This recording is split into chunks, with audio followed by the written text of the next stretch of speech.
उनका इधर कुछ काम नहीं है। इधर की सक्षम है जो मुस्लिम कम्युनिटी विरार का वसई का जो भाग है, ये सब अप्पा के साथ जुड़े हुए हैं। और अप्पा को लगता है छोड़ के कोई कहा जाएगा नहीं। अगर कोई भी बड़ा नेता आ जाएगा तो मुझे नहीं लगता कि उससे कोई इस पार्टी को फर्क पड़ेगा। अगर बोल नहीं सकते, लिख नहीं सकते, लड़ नहीं सकते, इससे भी बड़ा काम हमारे प्रवीणा ताई ने किया है, जो एक धर्म प्रचार के लिए और प्रसार के लिए ऐतिहासिक पालघर जिल्हे में शंकराचार्य आहे।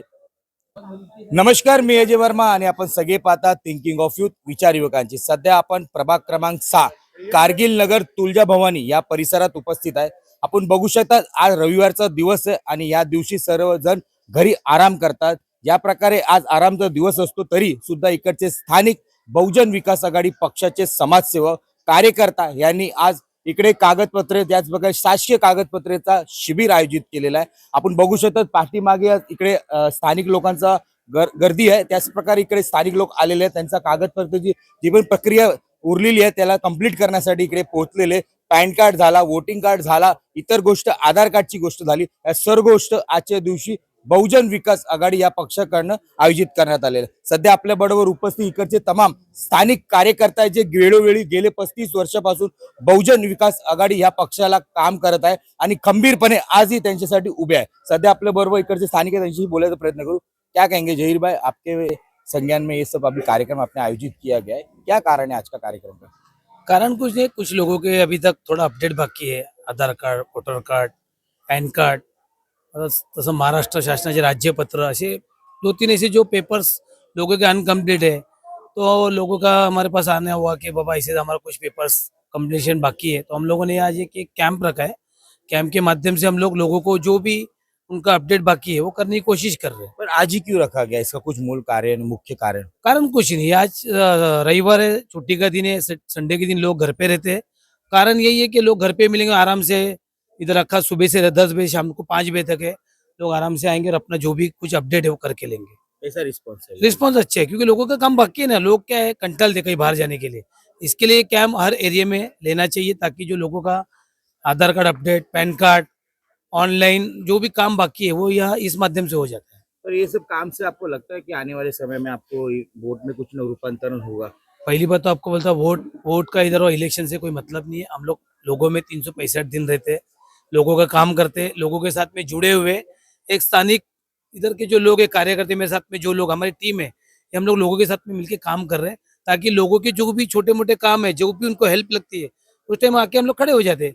उसे इलेक्शन से कोई नहीं। इलेक्शन में लोगों ने ये सोचना है कि लोग तुम्हारे साथ कौन खड़ा है, तुम्हारे 365 दिन पूरे 5 साल तुम्हारे साथ में कौन रहा है, लोगों ने सोचना चाहिए वोटिंग के टाइम।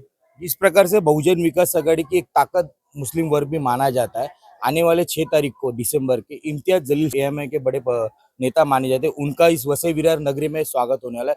आकर्षक शक्ति प्रदर्शन होगा। क्या लगता है आपके पार्टी को वहां पर क्षति होगी? मैं तो पहले यही बोलूंगा, उनका इधर कुछ काम नहीं है। इधर की सक्षम है जो मुस्लिम कम्युनिटी विरार का वसई का जो भाग है, ये सब अप्पा के साथ जुड़े हुए हैं। और अप्पा को लगता है छोड़ के कोई कहा जाएगा नहीं। अगर कोई भी बड़ा नेता आ जाएगा तो मुझे नहीं लगता कि उससे कोई इस पार्टी को फर्क पड़ेगा। आप अप्पा के साथ ही रहोगे? यस, हमारी पूरी टीम, हमारी जितनी मुस्लिम कम्युनिटी के लोग 100% अप्पा के साथ है। विश्वास बघितलं ज्या प्रकारे आताही विश्वास आहे यांच्या मनात का ज्या 6 तारखेला इकडे एक मोठे नेत्यांचं आगमन होणार आहे, त्यांचं नाव आहे, त्या इकडे वसई विरार मध्ये त्यांचं भव्य शक्ती प्रदर्शन सुद्धा बघायला भेटणार आहे। अजून लोक आपण त्यांच्याशी बोलायचा प्रयत्न करू। मनीषरावजी कसे आहे? बरं आहे, बोला। काय बोलतात? नेहमी तुम्ही चर्चेत असतात, मीडियामध्ये बोलत असतात, तर बहुजन विकास आघाडी चांगलं काम करते, पण सध्या विधानसभामध्ये आपला पराभव झालेला आहे। आता येणारी निवडणुकीमध्ये कशा प्रकारे आपली तयारी आहे?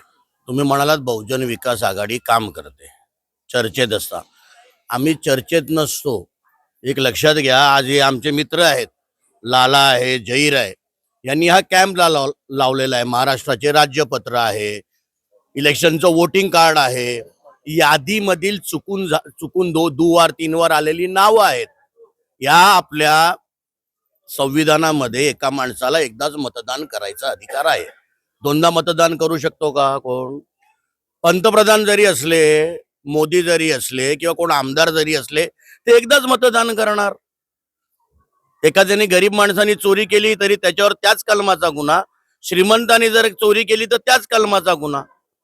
मग संविधानानुसार एका माणसाला एकदाच मतदान करायचा अधिकार आहे, पण यादीमध्ये हा जो घोळ आहे, एकाच माणसाची 4-4, 5-5 वेळा नावं, तर त्या याद्या दुरुस्ती करणे, मतदारांचे ओळखपत्रांमध्ये काय जे चुकून फोटो झालेले आहेत, ती सगळे फेरबदल, पॅन कार्ड, सगळे शिबिर, रहिवासी दाखला, म्हणत त्यांना मेडिक्लेमसाठी जी उपयोगी येणारे जे गव्हर्नमेंटच्या विविध योजना आहेत, त्याची पूर्ण माहिती आम्ही नागरिकांना देतोय. इकडे नागरिक कुठल्याही समाजाचे असो, आता तुम्ही म्हणालात मुसलमान, हिंदू, इकडे बघा मुसलमान सुद्धा राहतात गुण्यागोविंदानी, हिंदू सुद्धा राहतात, कोकणी सुद्धा राहतात. आम्ही कधी भेदभाव नाही केला. आमचे हे सगळे कार्यकर्ते आहेत ना, हे सगळे गुण्यागोविंदानी प्रत्येकाला जातपात बघून कधीच बहुजन विकास आघाडी मदत करत नाही. आम्ही त्यांना, जहीर शेख म्हणाले की 365 दिवस, पण मी म्हणेन का सगळे जे काही नगरसेवक आहेत त्यांचं काम सोपं हे दोन माझे मित्र करून देतात, जहीर आणि लाला. म्हणून मी तर पहिला त्यांचं अभिनंदन करतो, कारण वर्षभर त्यांचे असे कॅम्प चालू असतात. आणि जर अजून मी याच्यातनं एकच सांगेन, ज्यांना काय मतदार यादीमध्ये घोळ असेल, ज्यांच्याकडे मेडिक्लेम नसतील, कार्ड्स नसतील, त्यांनी मतदान ओळखपत्राची दुरुस्ती असेल, महाराष्ट्र राज्याचं पत्र असेल, किंवा त्यांना कोणाला पेन कार्ड मध्ये असेल, एनरोलमेंट असेल, तर त्यांनी इकडे संपर्क साधावा, जेणेकरून त्यांना सोयीस्कर पडेल. आम्ही त्यांच्या घराघरापर्यंत पोहोचवतात. हा जो कॅम्प बघितला, नुसता कॅम्प नाही, आज या गल्लीत आहेत, असे आम्ही टप्प्याटप्प्याने एक 8-8, 10-10 दिवसाच्या गॅपनी अशा प्रकारे विविध कॅम्प घेऊन नागरिकांपर्यंत सुविधा पोहोचवण्याचं काम आमच्या बहुजन विकास आघाडीचं आहे. आणि ही सगळी कामं आम्ही आमचे लोकनेते हितेंद्रजी ठाकूर आणि आमचे क्षितिज दादा यांच्या मार्गदर्शनाखाली नेहमीच आमचे सर्व कार्यकर्ते असे कॅम्प घेत राहतात. या प्रकारे द्वारकाधीशची ओपनिंग झालेली आहे 26 ते 30 तारीख, आज शेवटचा दिवस आहे. भव्य भंडारा सुद्धा, अतिशय लोक तिकडे गर्दीने 4 दिवस कंटिन्यू जात आहेत.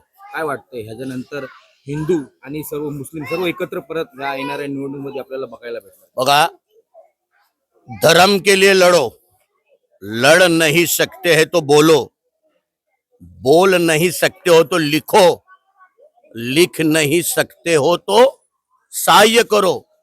लेकिन तुम अगर बोल नहीं सकते, लिख नहीं सकते, लड़ नहीं सकते, इससे भी बड़ा काम हमारे प्रवीणा ताई ने किया है, जो एक धर्म प्रचार के लिए और प्रसार के लिए ऐतिहासिक पालघर जिले में शंकराचार्य आए और जो मंदिर का भव्य निर्माण किया है. अब श्री कृष्ण जी बैठे, अब सुदर्शन चक्र निकलेगा, आने वाला समय आपको बताएगा हार जीत किसकी होती है. महाभारत शुरू हो चुका है. धन्यवाद. बघितलं ह्यांचा आक्रोश आणि ह्यांचा जोश. आता ज्या प्रकारे येणाऱ्या टायमामध्ये निवडणूक येणार आहे, कोणता पक्ष कशा पद्धतीने काम करणार हे सुद्धा बघण्यासारखं असेल. पण बहुजन विकास आघाडी ग्राउंड लेवलवरती काम करणारा पक्ष, गेले 35 वर्षापासून यांचा साम्राज्य होता. येणाऱ्या टायमामध्ये तो साम्राज्य सांभाळू शकतात का ते सुद्धा बघण्यासारखंच आहे. प्रत्येक गोष्टीची अपडेट आमच्या चॅनलच्या मार्फत आम्ही तुम्हाला पोहोचवतो. नमस्कार.